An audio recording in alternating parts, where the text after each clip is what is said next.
जान रहे हैं कि अभी जो राजस्व विभाग के द्वारा फ्रेंड्स यहाँ पे महाअभियान चलाया जा रहा है और वहाँ पे एक पंजी बांटा जा रहा होगा, जमाबंदी पंजी, जो कि आप देख सकते हैं इस प्रकार से जमाबंदी पंजी आपको दिया गया होगा। ठीक है। अब फ्रेंड्स बहुत लोगों का कमेंट आ रहा था कि आप उत्तराधिकार दाखिल खारिज याचिका पत्र है वो भरने का बताइए पूरा कंप्लीट। ठीक है। तो आज हम इस वीडियो में वही बताने वाले हैं कि कैसे आपको उत्तराधिकार दाखिल खारिज जो है पत्र उसको कैसे भरना है। और फ्रेंड्स उससे पहले हम आपको बता दें, जिनको जानकारी नहीं होगा कि उत्तराधिकार क्या होता है, तो फ्रेंड्स हम बता दें कि अगर मान लीजिए कि मेरे दादाजी के नाम पर जमीन है, ठीक है, उसके बाद मेरे पिताजी का जमीन होगा, उसके बाद मेरा जमीन होगा, तो इसी को कहते हैं उत्तराधिकार। ठीक है, कि दादा का जमीन बेटा का, ठीक है, बेटा का जमीन उनके पोता का। ठीक है, तो इस प्रकार से जो कि जमीन उत्तराधिकार के थ्रू मिलता है और सबका होता है हक। ठीक है, तो अब हम बात करेंगे कि इसको कैसे भरना है और कौन लोग भरेंगे। ठीक है, तो आप लोग इस बात को तो क्लियर कर गए कि उत्तराधिकार होता क्या है। ठीक है, अब हम बात करते हैं फ्रेंड्स, ये जमाबंदी जो है इसका वीडियो हमने पहले ही बना के डाल दिए हैं चैनल पे, जाके आप देख सकते हैं कि कैसे भरा जाता है। अब यहाँ पे देखिए, ये जो है मेरे पिताजी के नाम से जमीन है। ठीक है, मेरे पिताजी के नाम से जमीन है, लेकिन मेरे पिताजी अब नहीं रहे, तो अब जो है हम दो भाई हैं, तो हम दोनों भाई अपने नाम पर कराना चाहते हैं। जैसे कि मान लीजिए कि ये मेरे पिताजी है, अब हम जो कि दोनों भाई अपने नाम पर कराना चाहते हैं जमीन, तो अब हम अपने नाम पर कराने के लिए यहाँ पे उत्तराधिकार दाखिल खारिज याचिका पत्र को भरेंगे। अगर आप लोग दो भाई नहीं तीन भाई भी हैं, ठीक है, तीन भाई भी हैं, तो कोई दिक्कत नहीं है फ्रेंड्स, यही फॉर्म आपको भरना है। समझ गए? तो चलिए इस फॉर्म को कैसे भरते हैं आपको बताते हैं। यहाँ पे सबसे पहले पूछा जा रहा है कि आपका अंचल क्या है, तो अंचल जो भी आपका अंचल है वो डाल दीजिएगा। उसके बाद यहाँ पे आपका नाम, अगर आप दो भाई हैं तो एक बड़े भाई का नाम यहाँ पे आवेदन में डाल दीजिएगा। ऐसा कोई दिक्कत नहीं है कि सब भाई का नाम जो कि शपथ में डाला है, ऐसा कुछ नहीं, तो यहाँ पे बड़े भाई का नाम यहाँ पे डाल देंगे। उसके बाद यहाँ पे पूछा जा रहा है कि पुत्र या पुत्री, या यदि अगर यहाँ पे कोई महिला होती तो फ्रेंड्स यहाँ पे पुत्री होती या पत्नी होती। ठीक है, तो यहाँ पे अभी फिलहाल जो कि पुरुष है तो यहाँ पे पुत्र, यहाँ पे हम अपने पिताजी का नाम यहाँ पे लिख देंगे।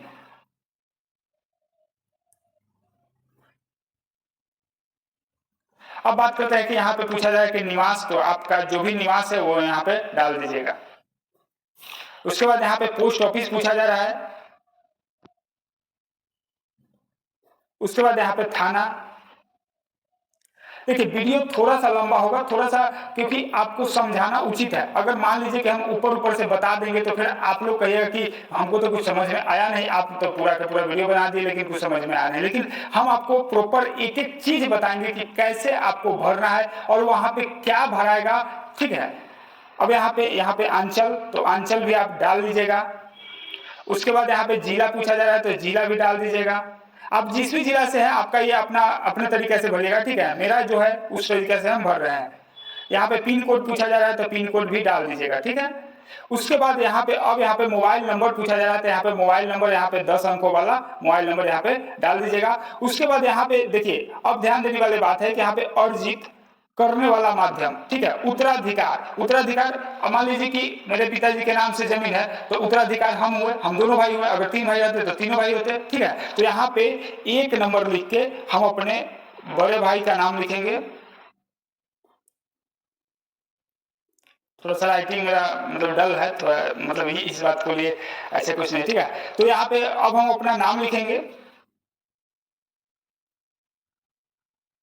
देखिए यहाँ पे दो भाई है इसलिए दो भाई का लिखा है। अगर आप चार भाई भी होते तो चार खंड यहाँ पे दिया गया है तो चारों भाई का नाम लिखा था। अगर आप पांच भाई है तो यहाँ पे ये जो खंड है ना, इसी में आपको दो को कर लेना है, उसके बाद यहाँ पे भरना है। ठीक है, अब यहाँ पे पिताजी का नाम लिखना है तो यहाँ पे पति को हम काट देंगे और यहाँ पे पिताजी का अपना नाम हम लिख देंगे। ठीक है, जो भी आपका जमाबंदी में भी दिया गया होगा, यहाँ पे जमाबंदी दिया गया है तो हम यहाँ पे पिताजी का नाम यहाँ पे हम डाल देंगे।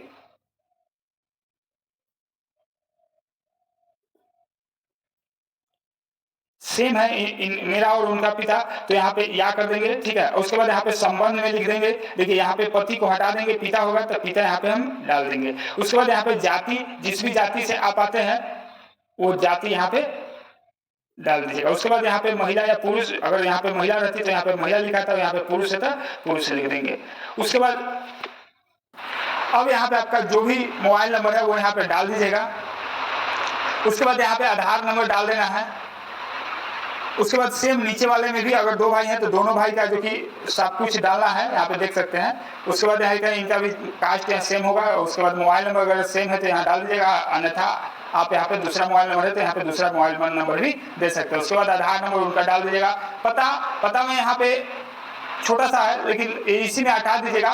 देखिए 3 चीज अगर लिखा जाता है तो सही रहेगा, आपका ग्राम और उसके बाद आपका पोस्ट और उसके बाद थाना, ये 3 चीज लिखा जाता है तो ठीक है, अन्यथा आप गांव और थाना भी लिख सकते हैं, कोई दिक्कत नहीं है। उसके बाद यहाँ पे नीचे देख सकते हैं फ्रेंड्स, यहाँ पे व्यक्तिगत पूर्वज का नाम जिन्होंने अर्जित किया था जमीन, ठीक है, जो अर्जित किए थे, मान लीजिए कि मेरे पिताजी अर्जित किए थे तो उनका डिटेल्स यहाँ पे देना है। उनका डिटेल्स में यहाँ पे देख सकते हैं कि जमाबंदी है उन्हीं के नाम से, तो यहाँ पे जमाबंदी को हम यहाँ पे जो भी उनका नाम है पूर्ण रूप से वो यहाँ पे नाम हम डाल देते हैं। अब यहाँ पे उनके पिताजी का नाम डालेंगे तो यहाँ पे पिताजी का नाम यहाँ पे डाल सकते हैं। अब यहाँ पे उनका संबंध पूछा जा सकता है।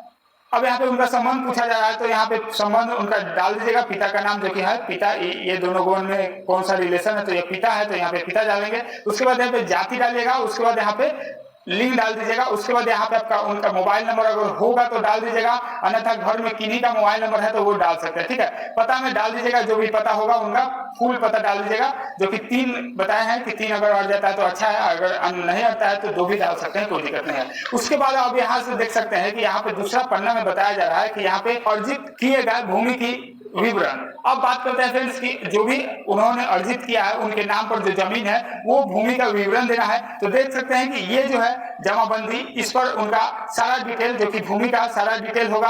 अगर उनके नाम से अगर इस प्रकार से 3-4 गो जमाबंदी होगा तो सबका भी अर्जित कर सकते हैं, सबका यहाँ पे भर सकते हैं। यहाँ पे बहुत सारा कॉलम दिया गया है, देख सकते हैं कि बहुत सारा यहाँ पे कॉलम दिया गया और इधर भी कॉलम दिया गया है। तो आपका जितना भी जमीन होगा, अगर आपका मान लीजिए कि अगर इस कॉलम से बाहर जाता है, अगर 20 गो होगा जमाबंदी या 20 गो से ज्यादा खेसरा है तो इसमें तो अटेगा नहीं, तो आप एक सादा कागज लीजिएगा, इस प्रकार से सादा कागज लीजिएगा और उसमें कॉलम बना दीजिएगा। ये जो यहाँ पे कॉलम दिया गया है वो सब कॉलम यहाँ पे बनाकर और इसमें भी अपना डाटा को दर्ज कर सकते हैं। उसके बाद ये भी जमा कर सकते हैं इसके साथ लगाकर, ठीक है। अब हम बात करते हैं कि जो भी विवरण है उनका जो कि जिला यहाँ पे देना है वो सब आपको जमाबंदी में देखने को मिल जाएगा। देख सकते हैं कि यहाँ पे जिला लिखा गया है, ठीक है, तो ये जमाबंदी में आपको देखने को मिल जाएगा। तो वही सेम यहाँ पे डाल दीजिएगा। उसके बाद यहाँ पे अंचल भी उस जमाबंदी पे आपको देखने को मिल जाएगा। उसके बाद यहाँ पे हल्का या पंचायत, तो पंचायत और हल्का दोनों एक ही होता है, तो पंचायत का यहाँ नाम डाल दीजिएगा। उसके बाद यहाँ पे राजस्व ग्राम पूछा जा रहा है, तो राजस्व ग्राम जो कि जिस भी गांव में आपका जो जमीन है वो यहाँ पे डाल दीजिएगा। उसके बाद यहाँ पे राजस्व थाना नंबर पूछा जा रहा है, तो देख सकते हैं कि यहाँ पे ये थाना नंबर है, ठीक है, यहाँ पे थाना नंबर दिया गया है, तो इस थाना नंबर को यहाँ पे हम डाल देंगे। अब यहाँ पे पूछा जा रहा है कि यहाँ पे देख सकते हैं कि कंप्यूटराइज जमाबंदी संख्या या वर्तमान भाग संख्या या पीढ़ी संख्या। देखिए दोनों में से एक कोई डाल सकते हैं। बहुत लोग ऐसे हैं जो कि दोनों को दोनों डाल दिए हैं, ठीक है, जमाबंदी हो और उनका वर्तमान भाग संख्या दोनों डाल दिए। तो ऐसा कुछ नहीं है, आपको जो है वो डाल सकते हैं। खैर ई जमाबंदी पे था आपको दोनों मिल जाएगा, यहाँ पे कंप्यूटराइज जो कि जमाबंदी भी मिल जाएगा और यहाँ पे पीढ़ी संख्या और भाग संख्या मिल जाएगा। तो यहाँ पे सिर्फ भाग संख्या डाल दीजिए या जमाबंदी जो कि कंप्यूटराइज है वो डाल सकते हैं। तो यहाँ पे हम कंप्यूटराइज जमाबंदी संख्या डाल देते हैं।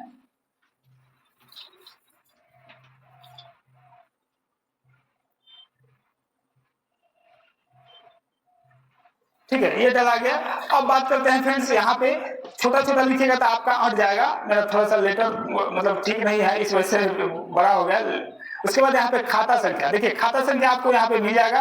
अगर इसमें गलत है, ठीक है, गलत है तो आपके पास खतियान होगा या फिर आपके पास रजिस्ट्री पेपर होगा या फिर आपके पास जो भी जमीन का डिटेल होगा वो आपके पास कोई ना कोई तो प्रूफ होगा जो कि आपको पूर्ण रूप से आपका खाता, खेसरा, रकबा तीनों चीज दिखाई देता होगा, ठीक है। तो आप लोग उसके हिसाब से आप भर लीजिएगा। अभी हम फिलहाल जो कि भर रहे हैं, ठीक है। उसके बाद यहाँ पे ठीक, उसके बाद रकबा, इस जो प्लॉट में कितना रकबा है, ये ना कि आप कुल रकबा नहीं लिख दीजिएगा जो कि इस जमाबंदी पे यहाँ पे कुल रकबा यहाँ पे शो हो रहा है, ये कुल रकबा नहीं लिख दीजिएगा। यहाँ पे जो भी आपका बान है, जो भी आपका प्लॉट संख्या है, उस प्लॉट में कितना रकबा है वो डाला है। तो यहाँ पे पहले एकड़ है तो एकड़ में 0 रखेंगे, उसके बाद डिसिमिल में हम यहाँ पे लिख देंगे। उसके बाद सेम उसी प्रकार से अगर दूसरा जमाबंदी है, अगर दूसरा खाता है तो यहाँ पे दूसरा खाता लिखेंगे। उसके बाद यहाँ पे प्लॉट संख्या यहाँ पे डाल देंगे। अब यहाँ पे एकड़ में 0 लिखेंगे और यहाँ पे डिसमिल लिखेंगे। और उसके बाद यहाँ पे चौहद्दी जो है, देखिए चौहद्दी में बहुत लोग कंफ्यूजन है कि चौहद्दी जो पेपर पर है वो चौहद्दी डालेंगे या फिर अभी जो वर्तमान में चौहद्दी वो डालेंगे। देखिए कंफ्यूजन की बात नहीं है, हम बता रहे हैं आपको, वही कीजिए। जैसे कि आप लोग जानते हैं कि जो जमाबंदी में आपका जो कि या फिर आपका रजिस्ट्री पेपर में चौहद्दी होगा वो पुराना होगा, वो जमीन हो सकता है कि बिक गया हो, बगल वाला जमीन बेच दिया हो, या फिर उनका उत्तराधिकार कोई और होगा। जैसे कि आपके केस में देख सकते हैं कि ये डेट कर गए तो उत्तराधिकार था, अब आप हुए। तो अभी जो करेंट में, जो प्रेजेंट में जो उनका उत्तराधिकार है उन्हीं का नाम डालिएगा चौहद्दी में। जैसे कि मेरे केस में 3 घोड़ा है जो कि उत्तर में, ठीक है, 3 घोड़ा, 3 भाई है तो तीनों भाई है उनका उत्तराधिकार। तो अभी जो हम फिलहाल डालेंगे उनका एक बड़े भाई का नाम यहाँ पे डालेंगे और उसके बाद यहाँ पे हम वगैरह करेंगे, यहाँ पे वगैरह करेंगे, ठीक है। तो ये तीनों का हो जाएगा। वगैरह करने का मतलब यही होता है कि मतलब और भी हैं इनके बाद भी, ठीक है। उसके बाद यहाँ पे दक्षिण में भी सेम डालिएगा उसी प्रकार से जैसे कि हमने बताया कि उत्तर में इस प्रकार से थे, और उसके बाद यहाँ पे पूर्व में, उसके बाद पश्चिम में। इस प्रकार से आपको ये जो है पूरा का पूरा भर देना है। अगर 2 ही अगर बान है तो 2 भर दीजिएगा, कोई दिक्कत नहीं। अगर इससे ज्यादा होता है तो हमने बताया कि यहाँ पे सादा कागज लेकर आप भर सकते हैं, ठीक है। उसके बाद अगला पन्ना में फ्रेंड्स देख सकते हैं, यहाँ पे भी आपको जगह दिया गया है, देख लीजिएगा। अगर जगह अगर मतलब कम पड़ता है तो यहाँ पे भी आप भर लीजिएगा। उसके बाद अब यहाँ से पूछा जा रहा है कि अर्जित करने का संबंध, साक्ष्य का विवरण। जैसे कि आप लोग जानते हैं कि अगर कोई भी जमीन आपका है तो आप मुंह उठाकर नहीं किसी को कह दीजिएगा कि मेरा जमीन है, उसके लिए आपको कोई प्रमाण देना पड़ता है, ठीक है। उस प्रमाण में हो सकता है कि आपका खतियान हो, उस प्रमाण में हो सकता है कि आपका रजिस्ट्री पेपर हो, या फिर आपका रसीद हो, या फिर आपका जो कि अमीन से जो नापी कराए होंगे, सरकारी अमीन से जो नापी कराए होंगे उसका एक पर्ची हो, ये डॉक्यूमेंट हो सकता है। तो आप लोग ध्यान रखिएगा, अगर दस्तावेज में पूछा जाए तो आपके पास खतियान है तो यहाँ पे खतियान लिख दीजिएगा। अगर आपके पास रजिस्ट्री पेपर है तो यहाँ पे डीड पेपर लिख सकते हैं, ठीक है। उसके बाद यहाँ पे दस्तावेज संख्या पूछा जा रहा है तो आपके पास अगर खतियान में कै गो दस्तावेज है, जैसे कि कै गो पाना है, तो आप यहाँ पे मान लीजिए कि 5 पाना का खतियान है मेरा, तो यहाँ पे 5 ही लिख देंगे। दस्तावेज का दिनांक पूछा जा रहा है तो खतियान होगा तो आपका सर्वे कब हुआ था उसके हिसाब से भर दीजिएगा। जैसे कि सर्वे हम लोग के यहाँ 1962 में हुआ था तो यहाँ पे हम 1962 लिख देंगे। अगर आपके पास रजिस्ट्री पेपर है, डीड पेपर है, तो आप लोग जो है डीड पेपर के हिसाब से भरिएगा। अब यहाँ पे मूल, जो कि यहाँ पे दस्तावेज मूल है, तो अगर आपका खरीदा हुआ जमीन है जैसे कि रजिस्ट्री जमीन है तो वो जब कितना में जमीन रजिस्ट्री हुआ था वो यहाँ पे दे सकते हैं। अगर खतियान है तो खतियान में तो कोई लगान का ऐसा कोई अति मूल्य का कोई ऐसा जिक्र नहीं है तो यहाँ पे छोड़ देंगे। यहाँ पे देख सकते हैं कि यहाँ पे लिखा गया है कि निर्गत कराने वाला कोर्ट का नाम। जैसे कि बहुत लोगों का बंटवारा जो है कोर्ट से हुआ है, सिविल कोर्ट से या फिर अन्य कोर्ट से भी बंटवारा हुआ है। तो फ्रेंड्स अगर कोर्ट से बंटवारा हुआ है तो यहाँ पे आप उस कोर्ट का नाम डाल दीजिएगा। अगर नहीं है कोर्ट से बंटवारा तो इसको खाली छोड़ दीजिएगा, कोई दिक्कत नहीं है। उसके बाद यहाँ पे जिला लिख देना है तो यहाँ पे जिला लिख दीजिएगा। उसके बाद यहाँ पे पता लिखना है तो यहाँ पे पता लिख दीजिएगा। उसके बाद यहाँ पे देख सकते हैं कि यहाँ पे बताया जा रहा है कि जो भी आप इस कागज पे जो लिखे हैं, यानी कि आप अपना बयान दिए हैं, और यहाँ पे जो भी दिक्कत होगा, अगर सत्यापन में समस्या आएगा तो आप पर कानूनी कार्रवाई भी होगा, ठीक है। तो आप लोग सही डाटा को भरेंगे, सही सब कुछ डिटेल जो है वही भरिएगा, ठीक है। उसके बाद यहाँ पे आपका विश्वासी यानी कि यहाँ पे साइन कर दीजिएगा। उसके बाद यहाँ पे आपका तिथि जो जिस दिन आप भर रहे हैं फॉर्म को उस दिन डाल दीजिएगा। अगर फ्रेंड्स आपका यहाँ पे देख सकते हैं कि लिखा गया है कि जो भी आप संलग्न करिएगा प्रपत्र में, जैसे कि यहाँ पे खतियान हो गया, लिखे हुए हैं ना दस्तावेज का जो नाम, तो यहाँ पे खतियान हो गया तो खतियान का जो भी है उस पर सेल्फ अटैचेड लिखिएगा, जो कि नीचे साइन कर दीजिएगा। उसके बाद इसमें अटैच करिएगा। साथ में एक और फॉर्म भरना है फ्रेंड्स, हम बता दें, अगर उस फॉर्म को अगर नहीं भरते हैं आप तो फ्रेंड्स आपका जो ये फॉर्म भरे हुए हैं वो सब बेकार हो जाएगा। फॉर्म है ये वाला, देख सकते हैं कि ये जो है सो अभिप्रमाणित शपथ पत्र, यानी कि यही इसी के बारे में हम बात कर रहे थे कि शपथ पत्र जो है जिनके नाम से, देखिए यहाँ पे फर्स्ट नेम लिखे हैं ना, यहाँ पे जो कि चंदन कुमार मेरे बड़े भाई का नाम है, यहाँ पे चंदन कुमार, तो हमने चंदन कुमार लिखा है, तो सेम उन्हीं के नाम से यहाँ पे शपथ भी भराएगा, ठीक है। तो यहाँ पे उनका नाम भर दीजिएगा, उनके पिताजी का नाम, और यहाँ पे मौजा, थाना नंबर, हल्का, कुछ विशेष इसमें भरना नहीं है। जो भी आपको देखने को मिल रहा है वो एकदम मतलब नॉर्मल सा क्वेश्चन है, तो सब कुछ यहाँ पे भर दीजिएगा। उसके बाद यहाँ पे फ्रेंड्स यहाँ पे नाम लिख दीजिएगा। उसके बाद यहाँ पे मोबाइल नंबर, उसके बाद यहाँ पे सिग्नेचर कर दीजिएगा। और जो भी दस्तावेज है जो आपने खतियान या डीड पेपर लगाया है, यहाँ पे लिखा है, तो वो उसके साथ ही इसको अटैच करके फ्रेंड्स आप सिविल में जाकर जमा कर दे सकते हैं। फ्रेंड्स अब बता दें कि एक और नोटिस हम लोग को निकल के आया है अभी, जो कि CSC VLE जो कि अब ऑपरेटर जो कि काम करेंगे अपने कैंप में, तो ये अच्छा बात है CSC VLE के लिए। आप लोगों का ये पूरा वीडियो देखने के लिए बहुत बहुत धन्यवाद फ्रेंड्स। इस वीडियो को ज़्यादा से ज़्यादा शेयर करिए।